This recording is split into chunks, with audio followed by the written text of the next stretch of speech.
स्वागत है मेरे प्यारे दोस्तों आपके अपने पसंदीदा YouTube चैनल पर रोजगार विद अंकित पर।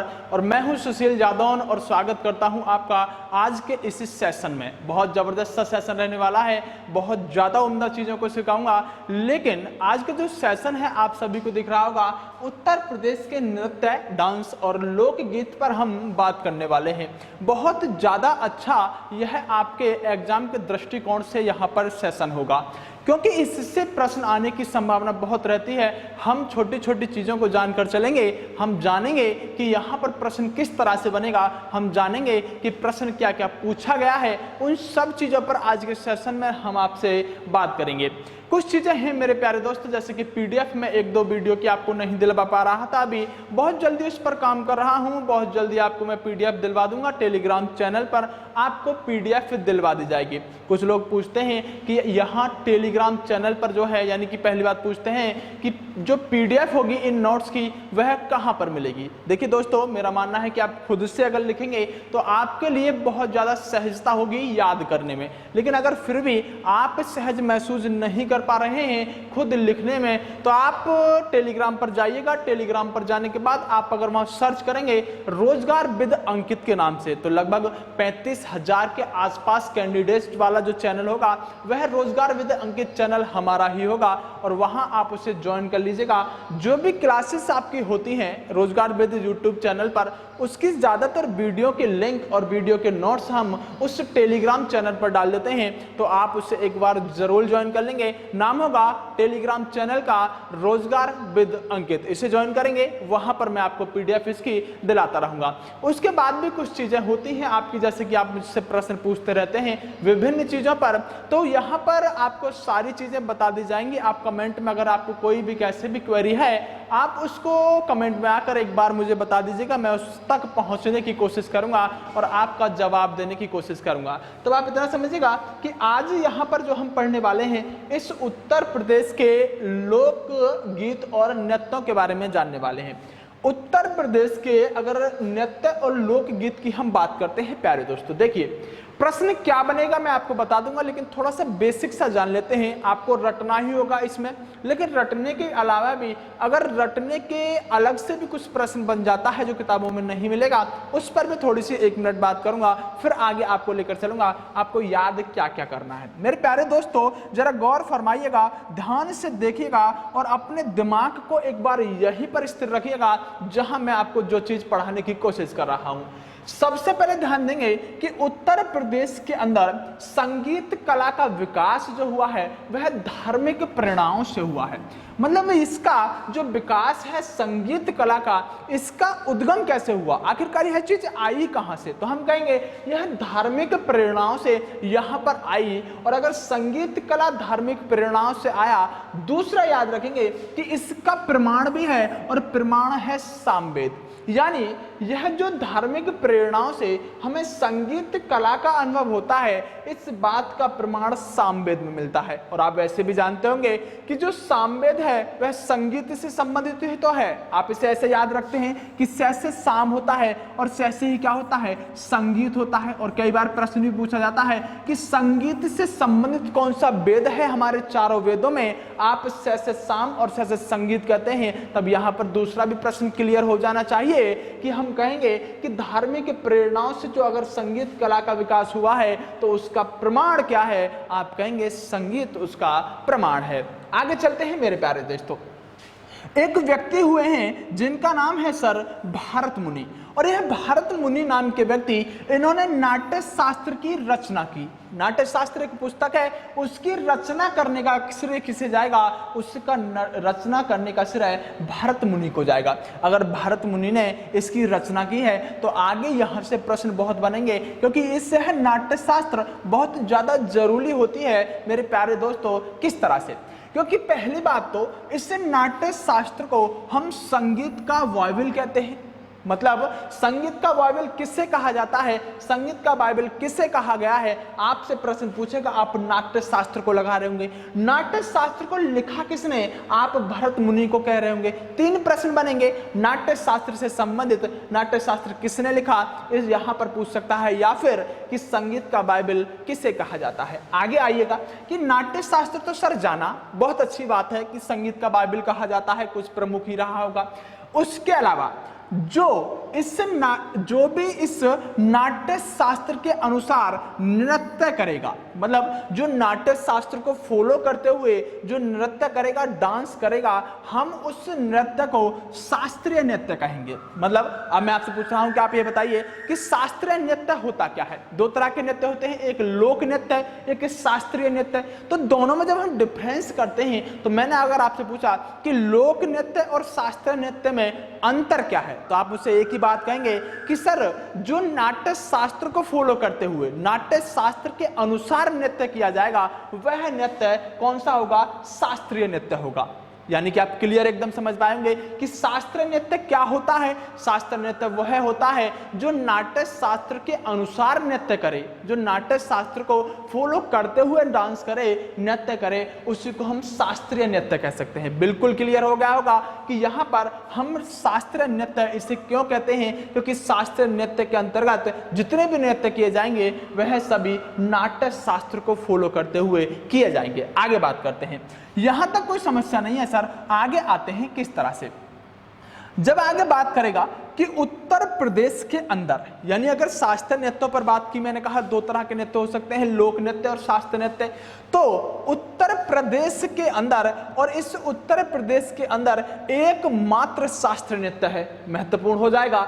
मतलब टोटल नृत्यों की मैं अभी बात करूंगा कि पूर्ण भारत में कितने नृत्य हैं, लेकिन इस उत्तर प्रदेश में एक शास्त्रीय नृत्य है, और वह जो एक शास्त्रीय नृत्य है उसका नाम है कथक। वैसे तो कथक आप जब उत्तर भारत का कह सकते हैं, लेकिन उत्तर प्रदेश भी उत्तर भारत में ही आता है। तो उत्तर प्रदेश का एकमात्र शास्त्रीय नृत्य है जिसका नाम क्या है, कथक। और इसके अलावा ध्यान रखेंगे कि जो कथक है इसका केंद्र अवध को माना जाता है। दरअसल बात क्या है कि अवध को इसलिए कि जो यहाँ का शासक था वाजिद अली शाह, वह अपने दरबार में बहुत ज्यादा यहाँ पर नृत्य करने वालों को रखता था, और जब उनको रखता था मेरे प्यारे दोस्तों, तो वहां पर इसके लिए इसका केंद्र ही फिर हमने अवध को मान लिया था। अगर अवध इस कथक का क्या है, केंद्र है, तो इसका जन्म कहां से हुआ है, ब्रज से हुआ है। उत्पत्ति कहां से, ब्रज से हुई है। अब आपको बहुत सारे प्रश्न मिल गए होंगे और वह प्रश्न आप सभी यहां पर अटेम्प्ट कर पा रहे होंगे, लेकिन बहुत ज्यादा इंपॉर्टेंट हो जाता है कि उत्तर प्रदेश का एकमात्र शास्त्रीय नृत्य कौन सा है, आप कहेंगे कथक उत्तर प्रदेश का एकमात्र शास्त्रीय नृत्य है। अब यह क्यों है, मैंने अभी बताया है कि शास्त्रीय नृत्य का संबंध किस तरह से होता है। आगे जानिएगा, यह जो कथक है, इस कथक को करने वालों के अगर हम नाम की बात करें तो दरअसल 2 घराने ऐसे हैं जो इस कथक को करने का काम करते हैं। पहले का नाम है लखनऊ, और अगर पहले का नाम लखनऊ है तो दूसरे का नाम है वाराणसी। मतलब लखनऊ और वाराणसी घराने 2 ऐसे घराने हैं जो इस कथक नृत्य को करने का काम करते हैं। अब सर घराने क्या होता है, दरअसल आप ऐसे समझिएगा, बहुत प्राचीन बातें हैं। जो इस क्षेत्र के आसपास के लोग थे जो नृत्य करते थे, उनको एक घराने में हमने कैटेगरी दे दी। तब वाराणसी के आसपास के रहने वाले लोग जो यहाँ पर कथक नृत्य करते होंगे, उन्हें हम क्या कह रहे होंगे मेरे प्यारे दोस्तों, कि यह वाराणसी घराने के वह व्यक्ति हैं जो कथक करते हैं, तो यह वाराणसी घराना हो गया। यानी कथक कितने घराने करते हैं उत्तर प्रदेश में, 2, लखनऊ और वाराणसी। इसके अलावा अब इन घरानों में बहुत सारे व्यक्ति रहे होंगे, और जो व्यक्ति होंगे उनके बारे में हम यहाँ से थोड़ी सी बात करेंगे। इतना समझ में आया होगा, स्क्रीनशॉट ले लीजिएगा जिसको यहाँ पर स्क्रीनशॉट लेना है। यह बहुत जरूरी और उम्दा बातें हैं जो आपको याद करनी होंगी। अभी की अभी साथ के साथ याद करते चलिएगा, मेरे साथ याद करते चलोगे तो आपके लिए बहुत ज्यादा आसानी होगी। आइएगा, 2 घरानों पे बात की जो कथक नृत्य करते हैं, एक था लखनऊ, एक था यहाँ पर बनारस या वाराणसी घराना। आगे ध्यान देंगे, देखिए एक व्यक्ति ने यहाँ पर प्रश्न ही पूछ रखा था मुझसे कमेंट में कि सर मुझे मैप में बनारस कहीं दिख नहीं रहा है। अब उस व्यक्ति को मैं बताना चाहता हूं, या जो भी व्यक्ति कंफ्यूजन है कि बनारस का है या वाराणसी का है। आप अगर बनारस को देखना चाहते हैं तो मैप में बनारस मत देखिएगा, वाराणसी देखिएगा। बात एक ही है, बनारस या वाराणसी। आगे आइएगा। हमने कहा है कि जो दो प्रमुख घराने हैं, लखनऊ घराना और बनारस घराना, इसके अंदर हम कुछ व्यक्तियों की बात कर लेते हैं। याद करना होगा प्यारे मित्रों, याद करना होगा, प्रश्न पूछा जाएगा। यह वह व्यक्तियों के नाम हैं जो किसी एक स्पेशल घराने से संबंध रखते हैं, और अगर यह स्पेशल घराने से संबंध रखते हैं तो आपसे प्रश्न कहीं से भी उठाकर पूछेगा। 20-25 हैं, आप 2-3 बार याद कर लीजिएगा। याद का मतलब है 2-3 बार रिवाइज कर लीजिएगा, रटने के चक्कर में मत पड़िएगा। मैं कोशिश करूंगा आपको कुछ ऐसा देने की जहां से आप ज्यादातर प्रश्न को अटेम्प्ट कर पाए। बहुत ज्यादा है, मैं जानता हूं आपके जीवन में दुख उत्पन्न होगा, लेकिन नहीं, आइएगा किस तरह से। यह जो यहां पर सबसे पहले हमने जाना कि लखनऊ घराना, इस लखनऊ घराना के अंदर आपको व्यक्ति याद रखने हैं। बिंदादीन, शंभू महाराज, लच्चू महाराज, उसके अलावा कालका महाराज, अच्छन महाराज, बिरजू महाराज पुनः लिख गया है, बिरजू महाराज, उसके अलावा उर्मिला शर्मा, शैलजा सिंह, उसके अलावा परमिता दास, पायल उपाध्याय, परख मदान, दुपयन दास, तनुश्री और ठाकुर प्रसाद। यह वह व्यक्ति होंगे जो लखनऊ घराना से अपना संबंध रखते हैं। स्क्रीनशॉट लेना चाहे ले सकते हैं इस पूरे का, लेकिन आपको लिखना जरूर होगा। मैं थोड़ी सी आगे बात करता हूं, फिर अपनी बातों पर आऊंगा। अगर बनारस घराने की बात करेगा तो पंडित शिवनंदन मिश्र, उसके अलावा बड़े रामदास, छोटे रामदास, उसके अलावा हम कहेंगे जयकरण मिश्र, हरिशंकर मिश्र, गोपी कृष्ण चौबे, उदय शंकर, महादेव मिश्र, उसके अलावा कह सकते हैं सितारा देवी और अलकनंदा। यह वह व्यक्ति हैं जो बनारस घराने से अपना संबंध रखते हैं। लेकिन बहुत कठिनाई होगी, जरा मेरी बातों पर ध्यान दीजिएगा। याद करने का छोटा सा एक तरीका बताने की कोशिश करता हूं। 99% प्रश्न हो जाना चाहिए। जिन प्रश्नों में आपको महाराज लिखा हुआ दिखेगा, जिन व्यक्तियों के साथ आपको ज्यादातर महाराज लिखा हुआ दिखेगा, जिन व्यक्तियों के नाम में आपको महाराज लिखा हुआ दिखेगा, वह व्यक्ति ज्यादातर लखनऊ घराने से संबंध रखते होंगे। यानी हो सकता है भगवान करे इन्हीं में से मिल जाए और आप इन्हीं में से याद रखने के साथ साथ किसको, आप लखनऊ को आंसर लगा गए हो। यानी महाराज का संबंध ज्यादातर किससे होगा, लखनऊ से होगा। सर ये बिल्कुल सटीक ट्रिक नहीं होगी, लेकिन फिर भी आपको बहुत ज्यादा परीक्षा में क्या करेगी, यहां पर सहायता करने की कोशिश करेगी। लेकिन जिनके नाम के साथ अगर मिश्र लग रहा होगा तो ज्यादातर मिश्र लगने वाले व्यक्ति कौन होंगे, बनारस घराने से अपना संबंध रखते होंगे। छोटे रामदास, बड़े रामदास आपको याद हो जाने ही चाहिए, एक ही साथ नाम है दोनों। और मिश्र वाले ज्यादातर नाम जो होंगे वह मिश्र वाले कहां पर होंगे, आप कहेंगे बनारस घराने से होंगे। थोड़ा सा आपको सहायता मिलेगी, मैं ऐसी आशा करता हूं। जरा आगे बात कर लेते हैं। उसके अलावा जो हमने अभी कथक पर बात की थी कि भारत का यानी उत्तर प्रदेश का एकमात्र शास्त्रीय नृत्य कथक होता है, और यह कथक करने वाले कुछ व्यक्ति थे, यानी कुछ घराने थे, उनके व्यक्ति थे। अब हम आपसे बात करते हैं कि सर यह जो कथक है इस पर और क्या क्या प्रश्न बन सकता है। तो मैंने नोट करके एक बिंदु लिखा है कि यह दरअसल कुछ यूनिवर्सिटीज हैं, जो कुछ विश्वविद्यालय हैं जो इस कथक की डिग्री देने का काम करते हैं। मतलब आप इन यूनिवर्सिटियों के अंदर इस कथक के लिए पढ़ाई कर सकते हैं, मतलब सीख सकते हैं ट्रेनिंग के रूप पर। तो आपसे प्रश्न पूछा जा सकता है कि कथक की डिग्री निम्नलिखित में से कौन सा विश्वविद्यालय नहीं देता। तो आपको ध्यान रखना है कि कथक की डिग्री देने की अगर बात करेगा तो आगरा विश्वविद्यालय आगरा में ही होगा, बनारस हिंदू विश्वविद्यालय बनारस में है जो कथक की डिग्री देने का काम करता है। राष्ट्रीय कथक संस्था यह लखनऊ में है, यह भी कथक की डिग्री देने का काम करेगी। भारत खंडे संगीत संस्था यह भी कथक की डिग्री देने का काम करेगी, लेकिन लखनऊ में अवस्थित है और 1926 में इसकी स्थापना हुई। 4 यूनिवर्सिटीज हैं जो आपको याद रख लीजिएगा कि यह हमको कथक की डिग्री देने का काम करती हैं। इन पर मैंने अभी आपसे बात की, बहुत अच्छी तरह लगा होगा, आप स्क्रीनशॉट ले लीजिएगा। आपको स्क्रीनशॉट लेने के माध्यम से यह सारी चीज थोड़ी सी याद करनी होगी, क्योंकि परीक्षा में प्रश्न बनने की यहाँ पर संभावना काफी रहती है। आगे बात कर लेते हैं। देखिए अब आपको थोड़े से एक दो घराने और याद रखने हैं, प्रमुख तो नहीं है लेकिन कई बार प्रश्न पूछ लेता है। आगरा घराने से आपको ध्यान रखना है कि जो आगरा घराना है, इस आगरा घराने के अंदर आपको एक व्यक्ति का नाम याद रखना है, फयाज खान। किससे संबंधित है? आगरा घराने से संबंधित है। किराना घराना, भीमसेन जोशी, अब्दुल करीम, गंगूबाई हंगल। आपको याद रखना है तीनों व्यक्ति किससे संबंध रखते हैं? किराना घराना से। इटावा घराना जो होगा, ध्रुव तारा जोशी, इलाहाबाद जोशी, उसके बाद जानकी बाई, जिनको हम छप्पन छुरी के नाम से जानते हैं। जानकी बाई को क्या कहते हैं? छप्पन छुरी के नाम से हम जानने का काम करते हैं। यह 2 से 3 घराने और हैं जहां से आपको थोड़ा सा याद रख लेना है। कई बार यहाँ से प्रश्न पूछता है और उनका घराने से संबंध पूछ लेता है, तो आपको यहाँ पर समस्या नहीं होनी चाहिए, परीक्षा में आपका प्रश्न लग जाना चाहिए। आगे बात कर लेते हैं मेरे प्यारे दोस्तों। देखिए, अगर आपने अभी तक नृत्य पर बात की थी और नृत्य पर आपको 2 ही चीज याद रखनी है, या तो पहली स्लाइड के प्रश्न की नाट्य शास्त्र की स्थापना किसने की, शास्त्रीय नृत्य क्या होता है, या भारत का एक उत्तर प्रदेश का एकमात्र शास्त्रीय नृत्य कौन सा है।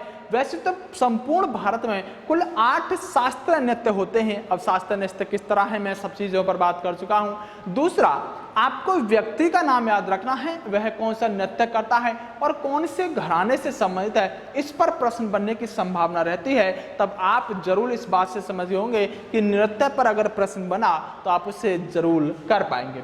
जरा लोकगीत की बात कर लेते हैं। मतलब लोकगीत क्या है सर? गाने समझ लीजिएगा। और गाने मतलब यह किसी विशेष क्षेत्र में गाए जाते होंगे। मतलब विशेष क्षेत्र का मतलब है कि यह किसी विशेष क्षेत्र में गाए गए होंगे और उन लोकगीत को देखकर पूछ रहा होगा यह किस क्षेत्र में गाया जाता है। थोड़ा सा समझने की कोशिश करेंगे, आइएगा। देखिए, मैं क्षेत्र की बात कर लेता हूं सर। क्षेत्र है बुंदेलखंड, मतलब झांसी वाला क्षेत्र, झांसी, सोनभद्र, ललितपुर, जो उत्तर प्रदेश में दक्षिणी अंदर नीचे की तरफ है, वह सभी बुंदेलखंड। वहां पर कौन कौन से यहाँ पर नृत्य होते हैं? यह लोक नृत्य है। सॉरी, मैं आप लोकगीत क्या गया हूँ, यह लोक नृत्य है। और लोक नृत्य का मतलब कि शास्त्रीय नृत्य और लोक नृत्य पर मैंने बात की थी। तो शास्त्रीय नृत्य पर तो मैं बात कर चुका कि एक है कथक। जरा लोक नृत्य पर थोड़ी सी बात कर लेते हैं। तो बुंदेलखंड क्षेत्र में जो लोक नृत्य होता है वह देवी नृत्य होता है। मतलब देवी नृत्य कहाँ पर होता है? बुंदेलखंड में होता है। उसके बाद ख्याल नृत्य बुंदेलखंड में होता है। सौरा, सैरा या सायरा नृत्य भी बुंदेलखंड में होता है। घोड़ा नृत्य यह भी बुंदेलखंड में होता है। और कार्तिक नृत्य यह भी बुंदेलखंड में होता है। उसके अलावा लठमार दिवाली नृत्य, ध्यान रखेंगे, लठमार होरी नहीं, लठमार दिवाली नृत्य कहां पर होता है? बुंदेलखंड में होता है। दीप नृत्य और पाई डंडा नृत्य भी बुंदेलखंड के अंदर होता है। तब आप थोड़ा सा इतना ध्यान रखिएगा कि यह जो दीप नृत्य और पाई नृत्य है, इस नृत्य को करने का काम अहीर जाति के लोग करते हैं, यानी यादव जाति के लोग इस दोनों नृत्यों को करने का काम करते हैं। उसके अलावा जो यहाँ पर ख्याल नृत्य होगा यह जब किया जाता है जब किसी को घर में पुत्र प्राप्ति होती है, यानी पुत्र के जन्म के समय या पुत्र प्राप्ति के समय कौन सा नृत्य बुंदेलखंड में किया जाता है, तो आप कह रहे ख्याल नृत्य। मतलब पुत्र का ख्याल आया और जब ख्याल आया तो पुत्र पैदा हुआ और जब पैदा हुआ तो हमने कौन सा नृत्य किया? ख्याल नृत्य किया। ऐसे याद रखने की कोशिश करेंगे। यह जो सौरा नृत्य है यह फसल कटाई के समय किया जाता है, यानी कि जब बुंदेलखंड में फसल कट रही होती है तो उस समय कौन सा सौरा, सैरा या सायरा नृत्य किया जाता है, इस बात को थोड़ा सा याद रखेंगे।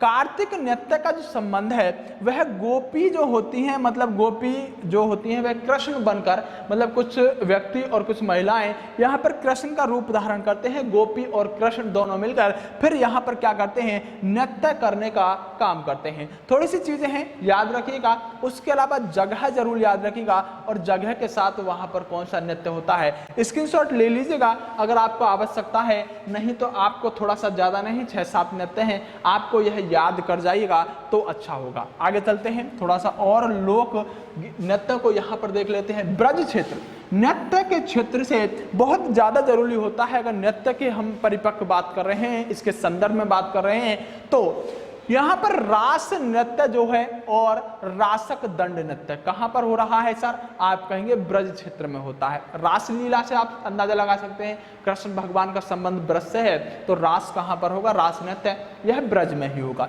झूला नृत्य मतलब वहां की जो गोपियां रही होंगी झूला भी झूलती होंगी, आप सभी जानते हैं, तो झूला नृत्य भी कृष्ण भगवान का समय की बात है, तो आप समझिएगा यह झूला नृत्य भी ब्रज में होगा। मयूर नृत्य भगवान श्री कृष्ण का मयूर से संबंध बना लीजिएगा, और मयूर नृत्य भी कहां पर? ब्रज में होगा। चरकुला नृत्य very very most important, Charkula नृत्य पहले इसकी बात कर लेता हूं कि लठमार होरी नृत्य, यह तो आपको सभी को पता होगा ब्रज का ही है। तो यहां पर आगे बात करते हैं चरकुला नृत्य।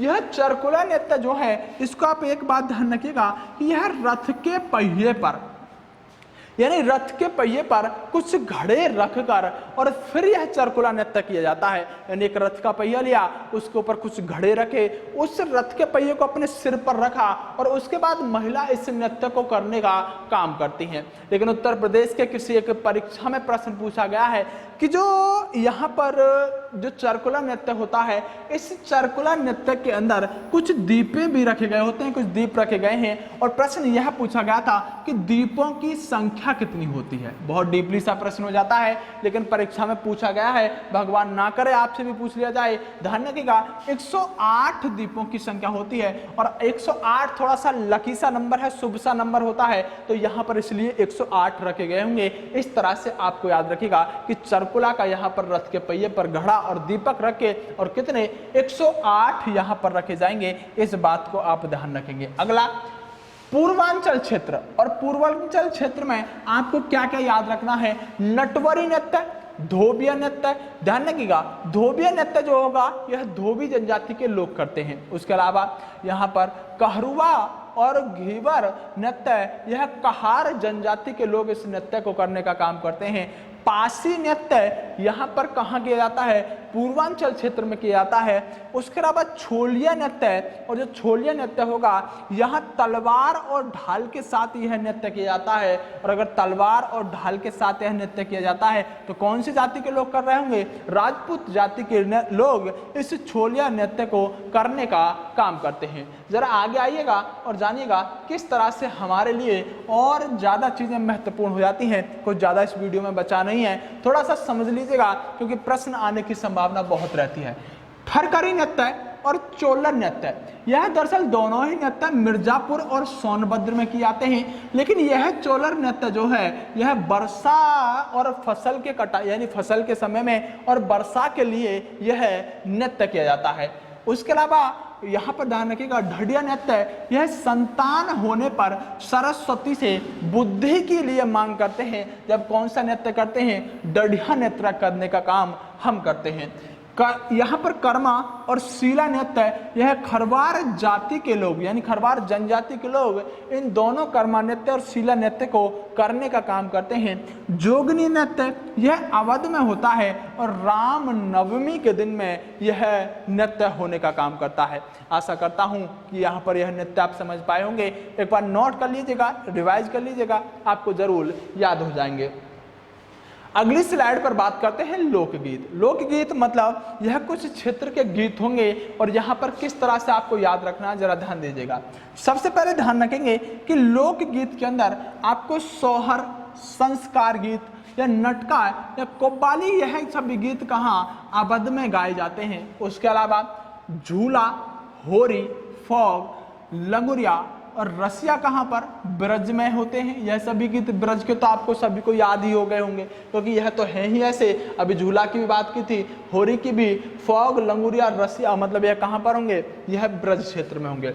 हरदौल, पावर, इसूरी, फाग और आल्हा यह दोनों में होता है। फोक ध्यान रखिएगा यह बुंदेलखंड क्षेत्र में खेल यानी कि गाए जाते हैं। थोड़ा सा याद रख लीजिएगा दोस्तों, कई बार प्रश्न पूछ लेता है लेकिन ज्यादा जरूरी नहीं है, फिर भी नोट जरूर कर लीजिएगा, कभी भगवान ना करे यहाँ पर प्रश्न पूछ लिया। लावड़ी आप जानते हैं महाराष्ट्र के अंदर होता है, एक नृत्य होता है, लेकिन यहाँ पर उत्तर प्रदेश में लावड़ी क्या है? एक लोकगीत है। और बहरबोल भी कहाँ पर गाया जाता है? यह दोनों रोहेलखंड क्षेत्र में गाए जाते हैं। और रागनी, अब तो आपको सब कुछ समझ में आ गया यह किस क्षेत्र के होने वाले हैं। ढोला, उसके अलावा स्वैग, यह स्वैग नामक जो लोकगीत है यह पश्चिमी क्षेत्र यानी कि जो हमारा वाला क्षेत्र है, जैसे आप कह सकते हैं सॉरी, यानी कि पश्चिमी क्षेत्र में रागनी ढोला स्वैग जो उत्तर प्रदेश के अंदर बुलंदशहर, मेरठ और यह गाजियाबाद वाला क्षेत्र होता है, नोएडा आदि वाला क्षेत्र, यहाँ पर यह तीनों लोकगीतों का गायन किया जाता है। दोस्तों अभी तक आपने बहुत सारी चीज़ों पर बात की है, लेकिन अंतिम स्लाइड पर आते हैं तो यह 2-3 लोकगीत और हैं, जैसे चौलर, कराही, गारी, सोहानी, नटका, झूमर, झूला, सोपानी, यह पूर्वांचल के हैं। कुछ लोकगीत ऐसे भी होंगे जो एक जगह से ज्यादा गाए जाते होंगे, लेकिन फिर भी एक को ऑप्शन में देगा, दूसरे को नहीं दे रहा होगा। पूर्ण, निगुण और पचरा, यह साधु संत इन गीतों को गाने का काम करते हैं, मतलब साधु संत की जाति जो होती है वह इन गीतों को गाती है। कजरी कहाँ पर गाया जाता है, तो कजरी नामक नृत्य यहाँ मिर्जापुर के अंदर गाए जाने का काम करता है। मेरे प्यारे दोस्तों अभी तक आपने बहुत सारी चीज़ों पर यहाँ बात की, मैं आपके सामने बहुत सारी चीज़ों पर यहाँ लेकर आया, तब आप इतना जान लीजिएगा कि थोड़ा सा महत्वपूर्ण होगा यहाँ पर नृत्य। लोकगीत भले ही याद ना रहे, लेकिन नृत्यों को जरूर याद रख जाइएगा। और याद रखने का मतलब है कि आपके परीक्षा में प्रश्न आने की संभावना बहुत ज़्यादा होती है। बहुत ज़्यादा अच्छी अच्छी चीज़ें थी, बहुत ज़्यादा चीज़ों को जाना।